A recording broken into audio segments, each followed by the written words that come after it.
Okay, so hey guys, and welcome back to another weekly fighting roundup. And so, if you're on your round here and you haven't yet subscribed, please do so. Like if you do indeed like the video, and let's get straight into it. So, of course, starting with the boxing news, and so the WBO have ordered Buatsi versus Hutchinson. I doubt that fight will be next for either of the two, but nonetheless, the WBO have ordered it. But as a not major sanctioning body, like I say, I doubt it's going to happen next.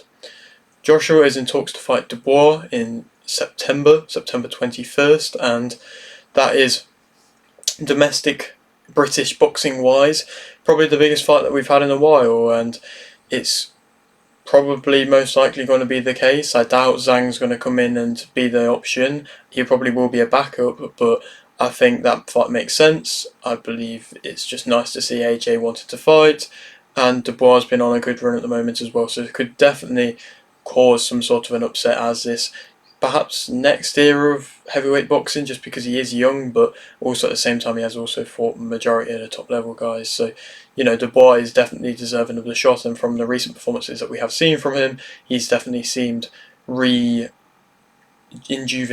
if that's even the right way, even that the right word. Moving on, Harris will fight June 21st.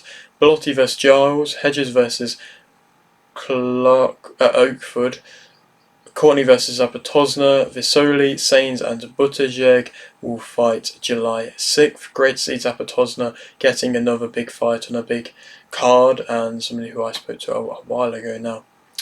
Vargas will fight June 29th. LeBron versus Diaz, Hackett versus Dobson, Nicholson versus Vargas, Mohammed, Thompson and Kato will fight July 13th. Tam, unfortunately, has passed away. He was I believe, Irish or Scottish boxer, and I believe he had some sort of vehicle crash. So thoughts go out to him, and may he, of course, rest in peace. Moving on, Shields will fight Lepage Joannis July 27th. Jacobs will fight Mosley July 6th. Ford has welcomed the Ball rematch, but this time being at the super featherweight division, which of course he is moving up to. The WBC Freedom Belt will be on the line for the Davis versus Martin fight. It's a new belt yet again for the WBC. It has some deep historical meaning behind it, but nonetheless it's another belt that I'm sure doesn't really mean too much, I suppose. Watson will fight June 14th. Barrera Jr. has joined Top Rank. Ioka is set to fight Martinez July 7th. Bacoli will fight Anderson August 3rd. I think that is a very good test for Bacoli especially, and nice to see that. I don't know if Boxer had too much behind it, but nice to see that if Boxer did have a say behind it, that they're willing to work with the Saudis as well. So that could be the first sign of good things to come in that aspect, and it's also perhaps not saving, but when the Ortiz versus Zhu fights came off that card, to have that fight added onto it just makes it yet again still such a good card. Eminem will be performing at the Crawford versus Madrimov event, and you know, he seems to love Crawford, and I'm a big fan of Eminem, so I'll be excited to see his performance. Usyk is considering moving back down to cruiserweight after the Fury rematch to then try and become another undisputed champion yet again at the cruiserweight division. If he does that, then I don't really know what else to say. He has to be pound for pound number one. Is no doubt. If he does that, I think it's just a crazily good achievement if he manages to do that. And by that point, I believe he'll be going on to the 40-year-old kind of age, and so yeah, it would be crazy if he manages to do that. But if there's anybody that can do it, I suppose it would be him. Moving on, Ennis versus Crowley is off, so them fights I mentioned, like the Nicole Swartzen, the LeBron one, the Hackett one, they're possibly on, I don't necessarily know, on thin ice, but to be fair, I don't think Matchroom have officially announced that Ennis versus Crowley is off. I don't know if they're searching for a new opponent for Crowley or not, because yes, he's not really their fighter, so I'm not sure what's going on with it, but from what I've heard, it's that Ennis has got an eye injury or some sort of medical issue where he's had to pull out. Catterall has sent an offer to fight Barboza Jr. McCarthy won via unanimous decision versus Schwartzberg. Gonzalez won via TK in round 1 versus Reynolds. Val Saint won via KO in round 3 versus Hill. Hernandez won via KO in round 6 versus Shram. Trinidad versus Slavinsky, and Yeritsan versus Amir Kanyan will fight July 26th. Milnik Jr. has joined Top Rank. Inoue and Serrano won the male and female BWAA Fighter of the Year awards. Watson will fight Radomska June 14th. Paul will fight Tyson November 15th, so they're still getting that fight happening. I believe that Taylor versus Serrano too is going to be on the card of that, which is sad to see because that fight is more than worthy to be a main event itself, and we'll have to wait even longer, a long time for that now. And yes, again, still don't necessarily believe that that Paul versus Tyson fight might actually will end up actually ever happening, but they've announced a new date for it. Pacquiao is considering to fight Barrios next. They seem to be in some sort of talks, but a Pacquiao fight has just been confirmed, which I'm going to talk about in the MMA section in a little moment. KSI has challenged Slim and Taylor to a 2v1 for August 31st, where he's trying to make his return, and it probably is about time that he comes back if he wants to, go on to push. He's seemingly offered Jake Paul another fight for 2025. He's, of course, called them both out for a 2v1. I don't really care for a 2v1. I think fighting either of them would be best. I probably would like to see the Slim fight the most out of any of them. I think it's good that he's not really fighting the likes of Amir Khan, because I just don't really think that's a fight that makes any sort of sense. And so if you're keeping it to influencer boxing, then I would like to see the Slim fight. But of course he's challenged both of them to a 2v1, which I think is just pointless really. But nonetheless, it's what's been said. Moving on, Santana won by KO in round 2 versus Kroko. Arobio won by TK in round 2 versus Jasso. Biryar Slanov won via KO in round 4 versus Haido to become North American Boxing Federation Super Lightweight Champion. Kaitev drew versus Hisseni.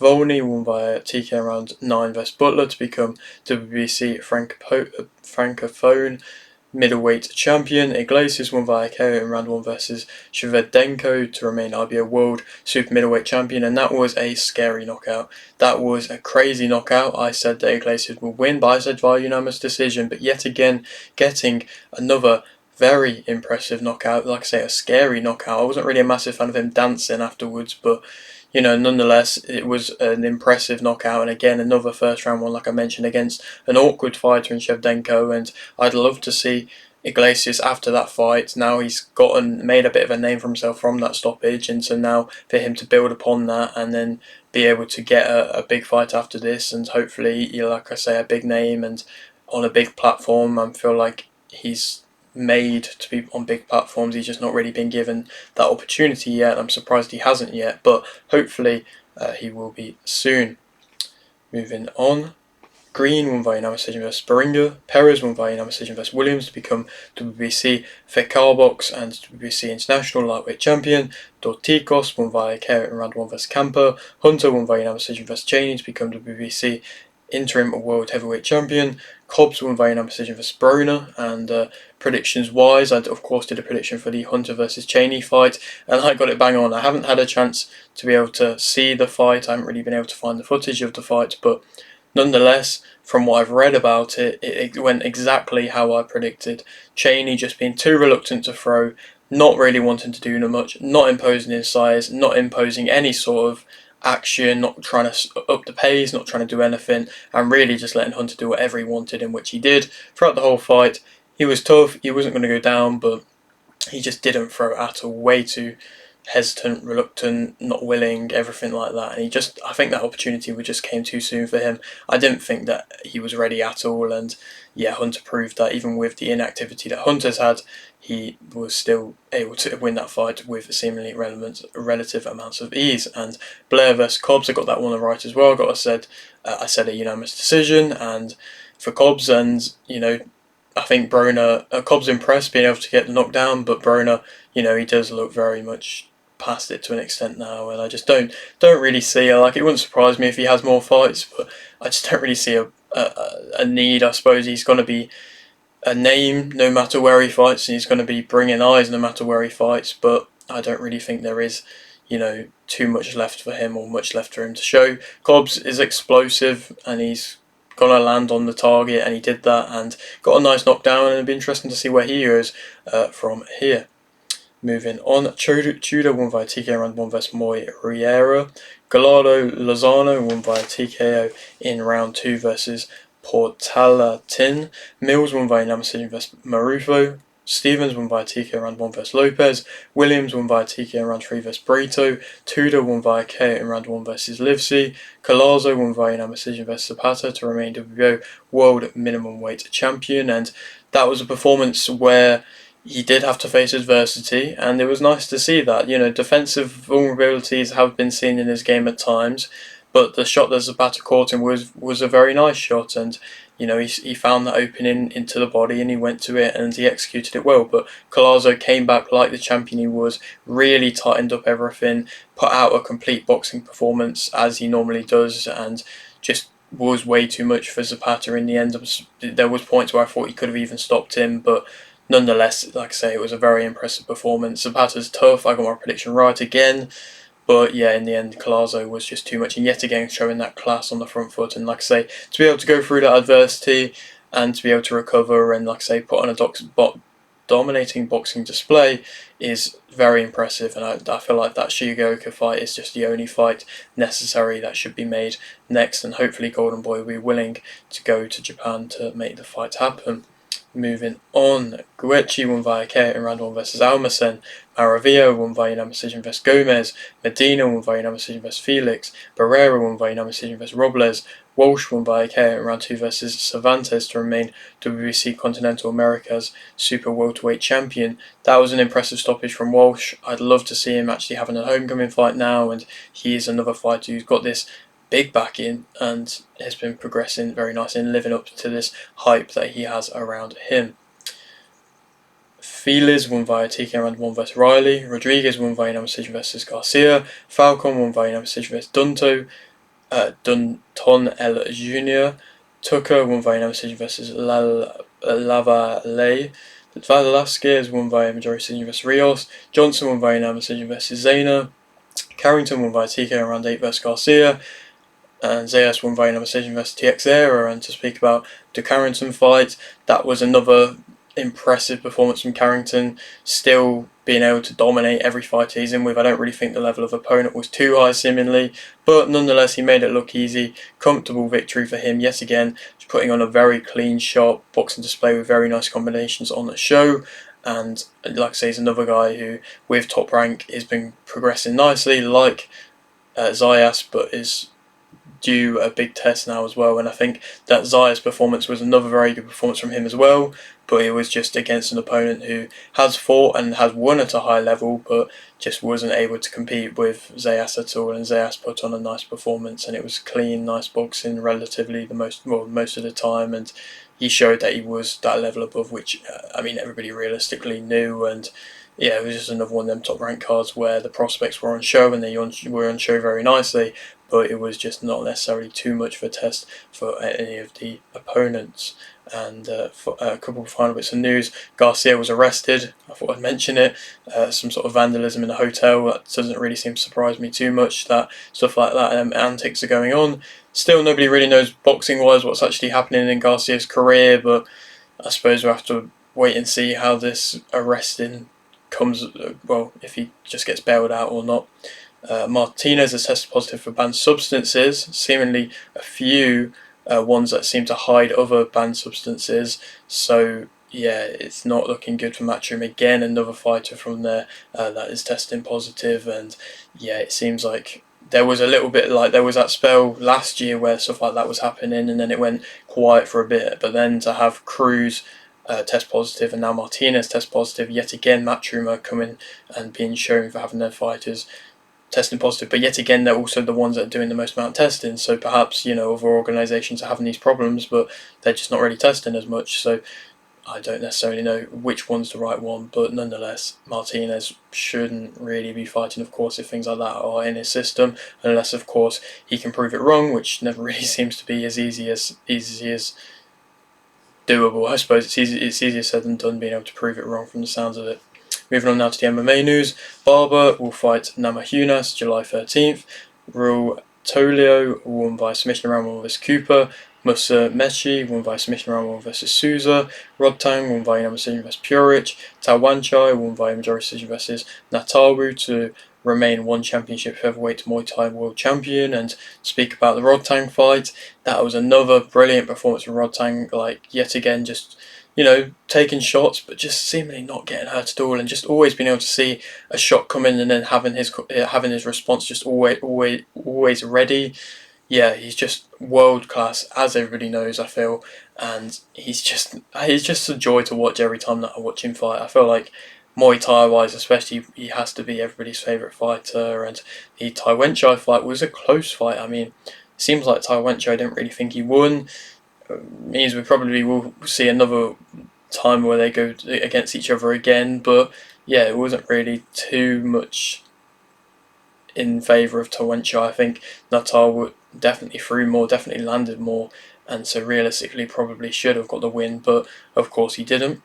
Moving on, Marshall won by TKO round 1 versus Vargas. Of course, her first MMA fight, she looked impressive. The Vargas opponent didn't really seem to offer anything, but she put it onto her straight away and through aggressive, powerful combinations where she was confident, and she didn't really seem to be bothered about anything coming against her and coming back to her, and that was nice to see from Marshall, just that confidence oozing out of her, where of course it was her first MMA fight and she could have been wanting to show a few things, but she just did what she did best. And then to have Clarissa Shields go into the ring, there was no surprise that she went into the ring, but yeah, I don't necessarily know if we will see that next. Of course, she's fighting Lepaggio and in boxing, so perhaps we'll see Marshall fight Clarissa Shields. I'm sure in MMA that will happen at some point. Moving on, Santai won via decision versus Tomar. Lapilu won via decision versus Starman. Gomez won via decision versus Mora. Marco won via decision versus Castaneda. La Rosa won via decision versus Lee. Katona won via decision versus Butler. Prates won via KO in round 1 versus Rodkey. Klein won via decision versus Moises. Soriano won via decision versus Bizer. Reese won via KO in round 1 versus Marquez. Ferreira won via KO in round 1 versus Stoltzfus. Rosas Jr. won via submission in round 2 versus Turkios. Reyes won via KO in round 1 versus Jacoby. Imavov won via KO in round 4 versus Cannonier. And to speak about a couple of fights from this, there was that nice KO from Prates. That was a very impressive KO. The Rosas Jr. submission was an entertaining one. Of course, his opponent's telling him to fuck off when he went to go tap his glove to show respect to the start of the fight, and then showing his strength and asking for the 100 cheese at the end. And Rosas Jr. coming from that loss, he's definitely showed an improvement, and being of course just so young to be able to show that improvement, build and still show that talent that of course he does have, and he shows that he's deserving to be around in the UFC. And the Reyes fight is an impressive stoppage as well. Reyes always kind of been about in the light heavyweight division and remaining around there.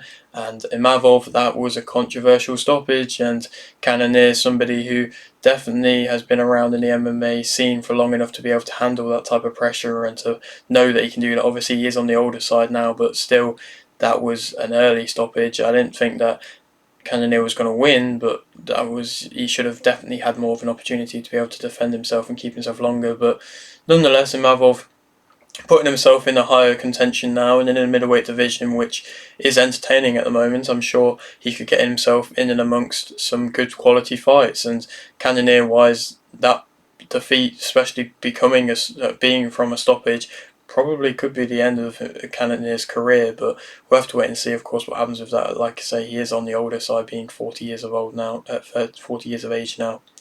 And the final bit of news, Pacquiao will fight Suzuki July 28th. Like I say, Pacquiao fighting again. It's in a Ryzen show with standing rules. I don't necessarily know all the intricate details of what you can do while standing and everything like that, but nonetheless, he's seemingly back fighting.